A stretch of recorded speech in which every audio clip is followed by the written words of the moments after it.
আসসালামু আলাইকুম এভরিওয়ান, কেমন আছেন সবাই?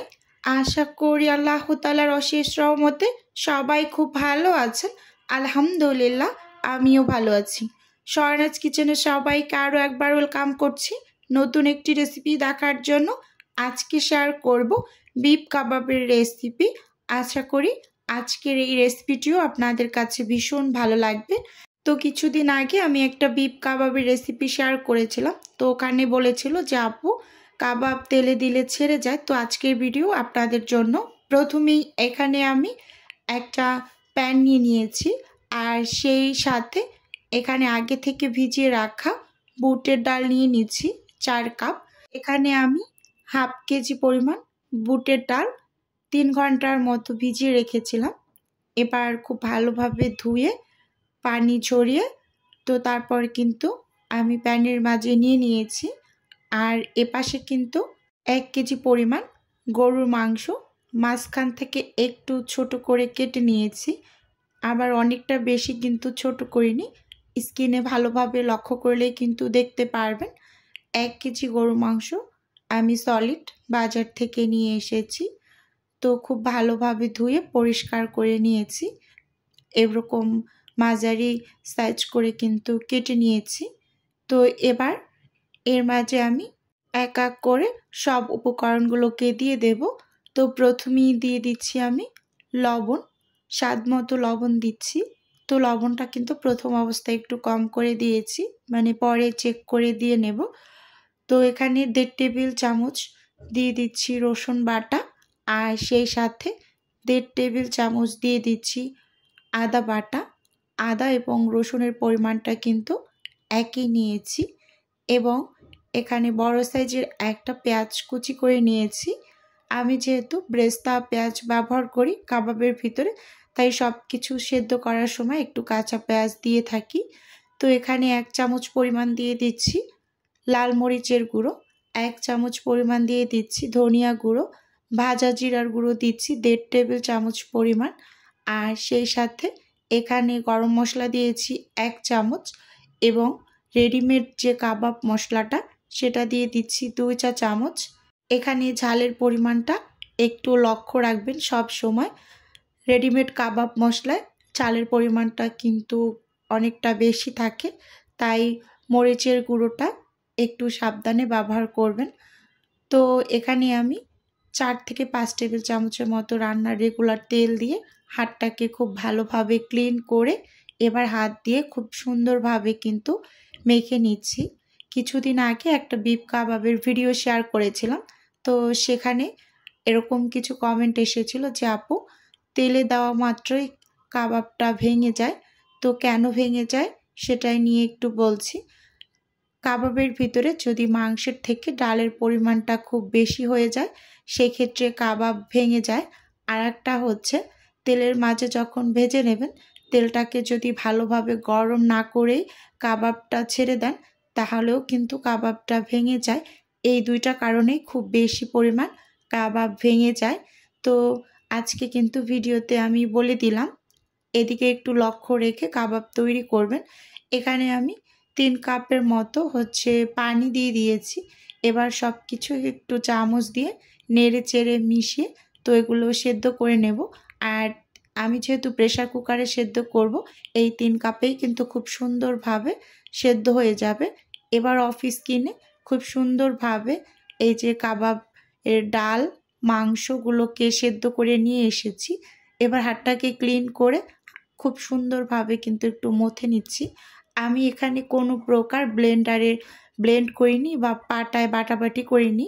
আমি প্রেসার কুকারে সব কিছু একসাথে সেদ্ধ করে এখানে ডাল ঘুটনির সাহায্যে সব কিছুকে খুব ভালোভাবে ঘুটে তারপর ভেঙে নিয়েছি। এবার হাত দিয়ে একটু ভালোভাবে মথে নিলেই কিন্তু খুব সুন্দরভাবে সব কিছু মিহি হয়ে গিয়েছে। আর এরকম একটু আঁশ থাকলেই কিন্তু বিফ কাবাব খেতে ভীষণ ভালো লাগে। আমি তো সব সময় চিকেন কাবাব এবং বিফ কাবাব এভাবে প্রেসার কুকারে সেদ্ধ করে ডাল ঘুটনি দিয়ে ঘুটেই করে নিই, খুব সুন্দর হয়। একটু আঁশ থাকে, দুইটার ভিতরেই খেতে ভালো লাগে। তো এখানে কিন্তু আমি নর্মাল তাপমাত্রার 2টা ডিম দিয়ে দিয়েছি। তো দিয়ে খুব ভালোভাবে কিন্তু একটু মেখে নেব। ডিম দেওয়ার ফলে কিন্তু এই যে কাবাবের যে ডালটা এটা কিন্তু মানে একটু নরম হয়ে যাবে। তো সেক্ষেত্রে ভয় পাওয়ার কোনো কারণ নেই। খুব ভালোভাবে ডিম দিয়ে মেখে নেবেন।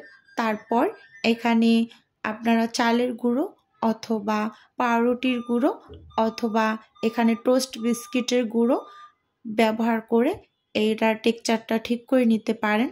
তো আমি আপনাদের সাজেস্ট করব এখানে চালের গুঁড়োটা ব্যবহার করার জন্য। এই যে এখানে আমি এখন হাফ কাপের মতো হচ্ছে চালের গুঁড়ো দিয়ে দিচ্ছি।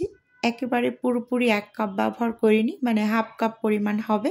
তো চালের গুঁড়ো দিয়ে খুব ভালোভাবে একটু মেখে নেব। আমার কাছে পাউরুটির গুঁড়ো বা টোস্ট বিস্কিটের গুঁড়ো এই দুইটা যদি ব্যবহার করা হয় তাহলে কাবাবের ভিতরে মনে হয় একটু মিষ্টি ভাব চলে আসে, সেটা খেতে ভালো লাগে না। তো আমি সবসময় চালের গুঁড়ো দিয়েই করে থাকি।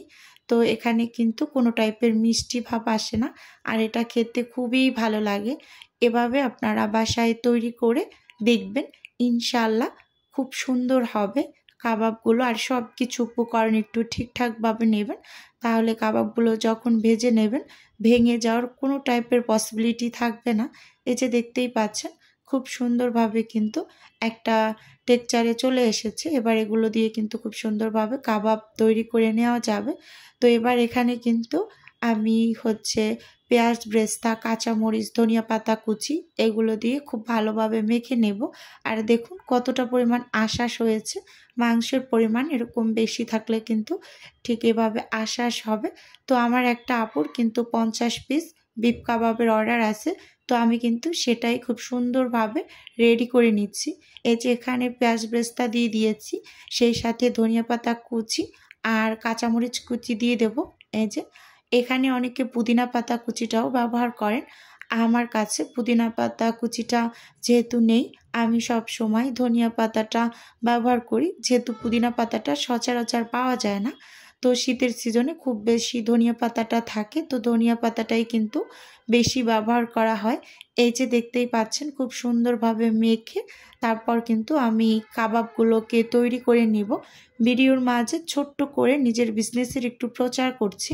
আপনারা তো অনেকেই জানেন যে আমার ছোট্ট একটা ফ্রোজেন আইটেমের বিজনেস আছে। যদি কেউ কোনো টাইপের ফ্রোজেন খাবার অর্ডার করতে চান তাহলে স্ক্রিনে দেওয়া হোয়াটসঅ্যাপ নাম্বারে নক দিলেই কিন্তু আমি A to Z বলে দেব। আর যদি কেউ সরাসরি অর্ডারটি কনফার্ম করতে চান তাহলে স্ক্রিনে দেওয়া হোয়াটসঅ্যাপ নাম্বারে কল করে অর্ডারটি কনফার্ম করতে পারেন। শুধুমাত্র ঢাকা সিটির মাঝে ডেলিভারিটা করা হয়, মানে ক্যাশ অন ডেলিভারি। তো এবার হাতটাকে খুব ভালোভাবে একটু ধুয়ে হাতে একটু তেল লাগিয়ে এই যে এখন কিন্তু কাবাবগুলোকে আমি তৈরি করে নিচ্ছি একটা একটা করে। এই যে দেখতেই পাচ্ছেন খুব সুন্দরভাবে কিন্তু কাবাবগুলোকে আমি রেডি করে নেব। তারপর সবগুলোকে আমি ফ্রোজেন হতে দিয়ে দেব ডিপ ফ্রিজে। ফ্রোজেন হওয়ার পর খুব সুন্দরভাবে আমি প্যাকেট করে ডেলিভারিটা করে দেব। তো আপুর শুধুমাত্র 50 পিস বিফ কাবাবেরই অর্ডার ছিল। তো সেগুলোকেও খুব সুন্দরভাবে আমি রেডি করে নিয়েছি একটা একটা করে। এই যে দেখুন সবগুলো করে নিয়েছি। এবার ডিপ ফ্রিজে আমি মানে ফ্রোজেন হতে দিয়ে দেব। তারপর জিবলক ব্যাগের ভিতরে মানে ঢুকিয়ে ডেলিভারিটা করে দেব। তো একটা আপু আমাকে বলেছিলেন যে আপু 1 পিস কাবাবের ওজনটা একটু দেখিয়ে দিতে। এই যে আপনাদের দেখিয়ে দিচ্ছি 1 পিস কাবাবের ওজন। তো বন্ধুরা আজকের এই ভিডিওটা আপনাদের কাছে কেমন লেগেছে চাইলে অবশ্যই কমেন্ট করে জানাতে পারেন। তো আজকে তাহলে এখান থেকেই বিদায় নিচ্ছি। আল্লাহ হাফেজ, আসসালামু আলাইকুম।